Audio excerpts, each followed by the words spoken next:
All right, so before I get started, I'm in, in my neighborhood. There's dogs barking and all type of stuff. So, getting that out the way. But this video is gonna be about you need to focus on yourself before you focus on relationships. But I'm gonna also tie an aspect of trauma into that as well. Before I get started with that, I do need to give a disclaimer. I know this is a hot topic for people.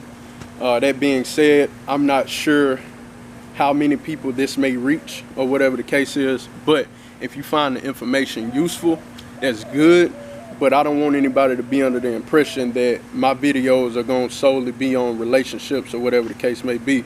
My focus is a different aspect of black empowerment and upliftment, but at the same time uplifting the black man and the black woman in our dynamic that is a part of all of that. So every now and then I may give my opinion on some things if I see fit, but I don't want anybody coming to my channel or the videos thinking that that's what you're gonna get majority of the time, because that may only be 5 to 10% of my videos. But anyway, so jumping right into it, I can speak on experience on how important it is to focus on yourself before you start trying to focus on, getting with somebody else. And the reason why that's important, one, is because it's going to help you to avoid, the heartaches and pains and the stress of what comes with relationships when you bring in certain baggage into it. And I'm not talking about trauma just yet. I'll get to that in a minute. But when you bring certain baggage into a relationship and you trying to work on that individual baggage while you're in a relationship, y'all probably gonna clash heads, depending on, if it's one-sided, one person bringing in a lot of baggage, or if it's equal baggage, or whatever the case is. The main thing is you need to be trying to handle your baggage and your individual problems while you by yourself, while you single. Don't bring that into a relationship. When you do that, now when you do get in a relationship, and it's going to be hard to come across people that's not bringing in baggage into a relationship, like just all together, but you want to come with as less baggage as you can. The whole accept me, flaws and all concept, me personally, I've never agreed with it. I've never, well, for me, it's hard for me to say I've never pursued a relationship with a person like that, because I wasn't pursuing relationships. But if a person said that to me, that's an automatic sign that we're not going to get in a relationship until it no longer seems that you're content with the flaws that you have. Now, if you started working on those flaws, I'll be a lot more understanding. But if you haven't started working on those flaws, you're okay with having them, and you telling me that I got to deal with it, I wasn't wasting time. And for me to say that, I'm saying that would help you alleviate from feeling as if you wasted time with a person. Because if they're showing you that, hey, I'm not ready for a relationship, you need to take them for their word or take them for their actions, and stop pursuing these relationships with people and then wondering why it didn't work out. Well, you had your red flag at the beginning, but you wanted to ignore it for whatever reason that it was. And now here you are going through whatever you got to go through, or well, you didn't have to go through it, but whatever you're going through due to that relationship.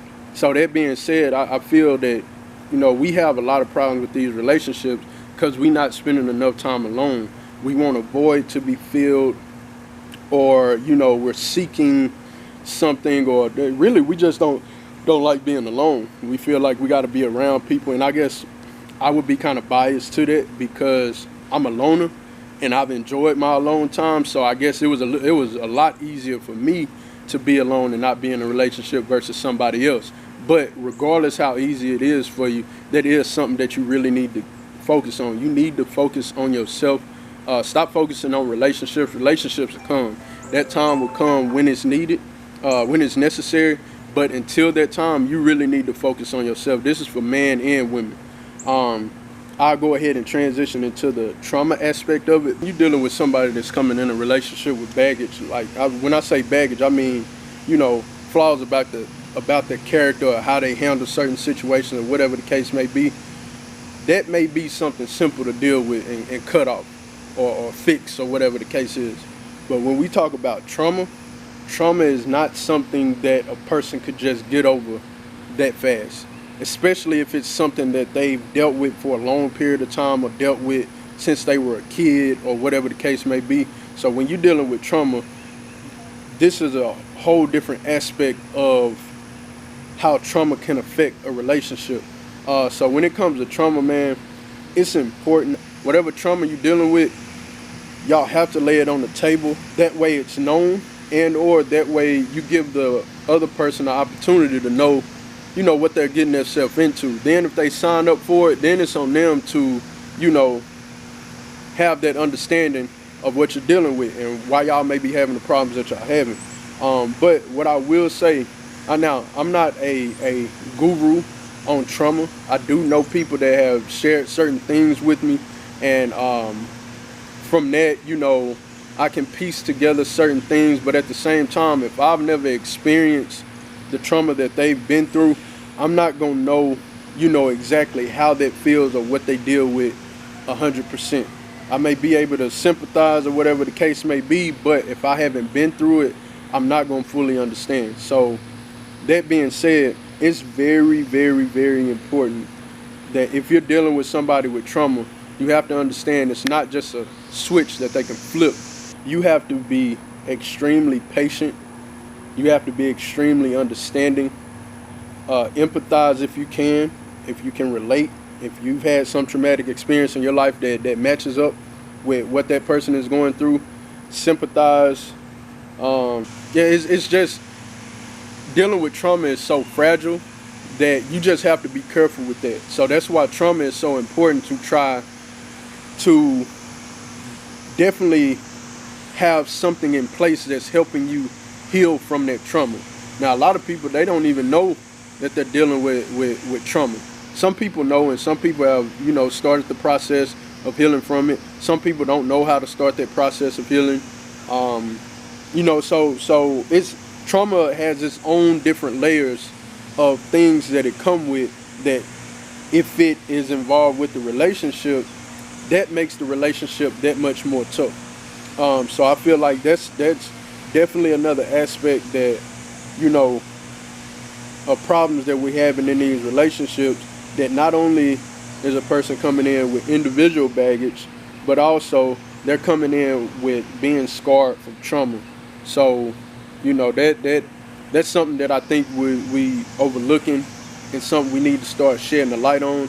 And you as an individual, when you get in your situation to where you working towards a relationship, whatever traumatic experience that you have that's still with you, and you, not even if you think it could cause a problem in your relationship, but you have to build that comfort with that other person before y'all make it official that you're in a relationship. In the dating phase, getting to know each other, build up that comfort, even if it takes years to get to the point of being in a relationship. Years may seem like an extreme time, but whatever time frame it take you to get comfortable with that person, to share certain things about yourself, you need to wait until you get to that point before you get in a relationship. If you're not comfortable with sharing that information with that person, y'all shouldn't even be talking about a relationship, because when you bring that into the relationship and then you're revealing it, whether you say it or it's being shown in moments of y'all getting into it or whatever the case is, and now your trauma is surfacing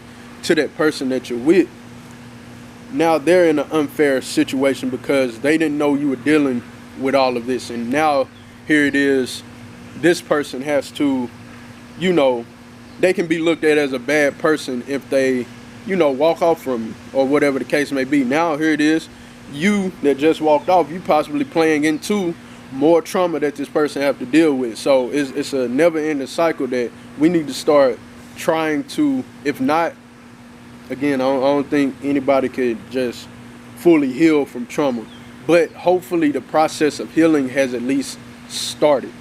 That helps out a lot more with the relationship, and hopefully you with an understanding person that could be patient with you and work through that with you, versus you not telling them and now you expecting them to be an understanding and patient person and deal with the trauma that you brought. And it's not to say the trauma that you brought is not important, but that is unfair to reveal this to a person in the middle of y'all relationship and they didn't know this beforehand. If neither one of you know what trauma you coming into the relationship with, and y'all butting heads non-stop, and our dynamic is always fight, fight, fight, fight, fight, having problems with this, having problems with that, then, like I said, individual work should have been done before you got into that relationship. Because now you have relationship come with its problems, but also you came with your individual baggage and trauma. You came with that and put it into the relationship. So now that's a lot of different problems that's about to take place in this relationship, and then we wonder why our relationships don't work. So that for me, that's one of the main things that's messing up the dynamic, is that we're not doing the individual work and we're jumping in relationships entirely too fast.